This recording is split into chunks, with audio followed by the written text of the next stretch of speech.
आतंकियों के launch pad हो। देखिए कैसे हमारे जवान उन पाकिस्तान के तमाम एरिया को डिस्ट्रॉय कर रहे हैं, एनिमी की पोस्ट को तबाह कर रहे हैं और जो लॉन्चिंग पैड आतंकियों को उन्हें तबाह कर रहे हैं। तस्वीरों में आप हम देखा तस्वीरों में कि आपने बेहद ज्यादा जो है वो तबाही पीओके में की, लॉन्चिंग पैड को तबाह किया। लगातार पाकिस्तान की ओर से कोशिश की गई रिहायशी इलाकों को टारगेट करने की, पोस्ट को टारगेट करने की, कितना मुंहतोड़ जवाब आपने दिया? देखिए, ये जो एरा है ये टेक्नोलॉजी का एरा है। आप ये सब देख सकते हैं कि जो हमने टेक्नोलॉजी का एक्सप्लॉयटेशन करके कमांड बंकर और सर्विलेंस सेंटर बनाया है। वीडियो आपके सामने चल रही है कि जो उनकी पोस्टें हमने बर्बाद करी हैं उसकी कोई काउंटिंग करना मुश्किल है हमारे लिए। तो आई वुड से कि टेक्नोलॉजी का एक्सप्लॉयटेशन और मेरे जवानों का जज्बा और जोश, उसकी वजह से हम वो मुद्दा हासिल कर पाए और ऑफ सिंदूर सक्सेसफुली एग्जीक्यूट कर पाए। And let me tell you one more thing, of Sindoor अभी खत्म नहीं हुआ है।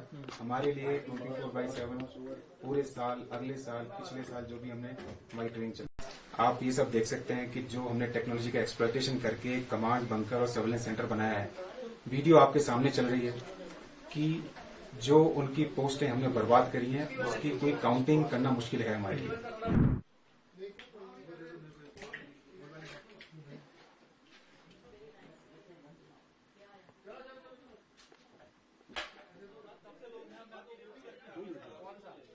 अरे करिए ना आप कैमरा भी कितने बजे आए यार? वो तो आपको 11:30 के करीब आए।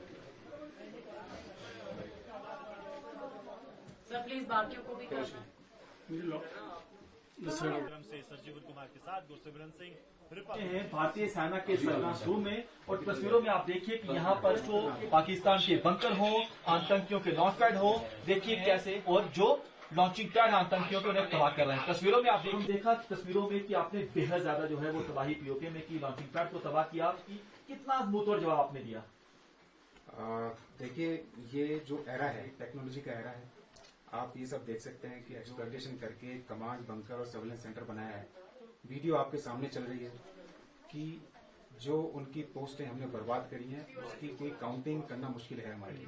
तो आप देखेंगे पुंछ में पाकिस्तान आर्मी ने क्या करा, ना केवल उसने सिर्फ फौजी टारगेट को टारगेट करा, बट उसने सिविलियन जो हमारे निर्दोष नागरिक थे वहां पे भी उसने बहुत ज्यादा गोलाबारी करी। ये ना केवल एक आर्मी का प्रोफेशनलिज्म स्टैंडर्ड है, वो दर्शाता है कि ये कितने गिर सकते हैं, ये कितने निर्दयी हो सकते हैं, ये कितने शर्मनाक हो सकते हैं कि इस टाइप की हरकत कर सकते हैं। हालांकि इसके जवाब में इंडियन आर्मी ने, यानी कि हमने जब अपना फायर खोला, सारे के सारे पाकिस्तानी मिलिट्री टारगेट थे, वो हम आपको वीडियो में भी दिखा चुके हैं कि जितने भी मिलिट्री टारगेट थे वो एंगेज करे गए एंड उस कठोरता से एंगेज करे गए जो पाकिस्तान डिजर्व करता था। ऑफिसर, इस दौरान में जो ऑपरेशन सिंदूर चल रहा था, इसमें जो शेलिंग हुई 6 से लेकर 10 तारीख तक, उसमें रिलीजियस इंस्टीट्यूशंस जो थे पुंछ के अंदर, गुरुद्वारास, मंदिर, मदरसास, उनको टारगेट किया गया। इवन मदरसा का एक टीचर जो है मदरसा के अंदर जाँ बाग शहीद हो गया। और इनोसेंट सिविलियन जो है वो 13 सिविलियन जो है वो शहीद हो गए। उन लोगों को इसने शहीद किया और ये फर्स्ट टाइम इसने ऐसा किया कि पुंछ के अंदर रिलीजियस इंस्टीट्यूशंस और इनोसेंट किलिंग जो है आर्टी शेलिंग के साथ की। तो इसको आप किस नजर से देख रहे हैं कि पाकिस्तान की कैसी ये बुकलाट है? देखिए, पाकिस्तान आर्मी का इंडियन आर्मी के साथ कोई मुकाबला तो है नहीं और वो ये बात अच्छी तरह से जानता है।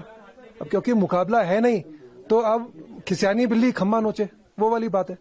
तो आप जब फौज का कुछ बिगाड़ नहीं सकते तो निर्देश नागरिकों पर डालना शुरू करो ताकि नागरिक हमारे हताश हो और फिर आर्मी के ऊपर प्रेशर बने और फिर प्रेशर रिलीव हो।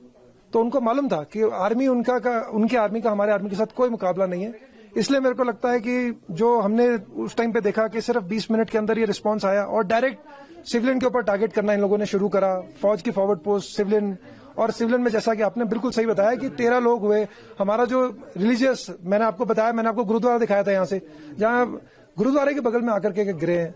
तो ये दर्शाता है कि उसने पहले ही अपने मन में तय कर लिया था कि उसको एक ऐसा एक्ट करना था, यानी कि उसको एक ऐसी कार्रवाई करनी थी जो कि बिल्कुल ही गिरी हुई एक्टिविटी थी, जो कि बिल्कुल ही उसका गिरा हुआ स्तर दर्शाता है पाकिस्तान आर्मी का कि वो किस हद तक गिर सकता है कि वो हमसे टक्कर ले नहीं पा रहा और जवाब में वो ये वाला हमला करके दे रहा है। टेक्नोलॉजी एक ऐसी चीज है जो कि आजकल इसका अगर इस्तेमाल कोई भी फौज, किसी भी देश की फौज अगर ढंग से नहीं करेगी तो देन यस, उस फौज में कुछ ना कुछ कमियां होंगी। तो हमारी फौज, हिंदुस्तानी फौज ने टेक्नोलॉजी का पूरा इस्तेमाल करते हुए, आप देख सकते हैं आपके चारों तरफ जो ये कैमरास लगे हुए हैं, इनसे पूरा इफेक्टिव सर्वेलेंस किया, दुश्मन की पोस्टों पर नजर रखी। दुश्मन की कोई भी गतिविधि होती है, कोई आता है जाता है, तो हमें पता पड़ जाता है कि भाई वहां पर कितनी स्ट्रेंथ बढ़ी है या घटी है।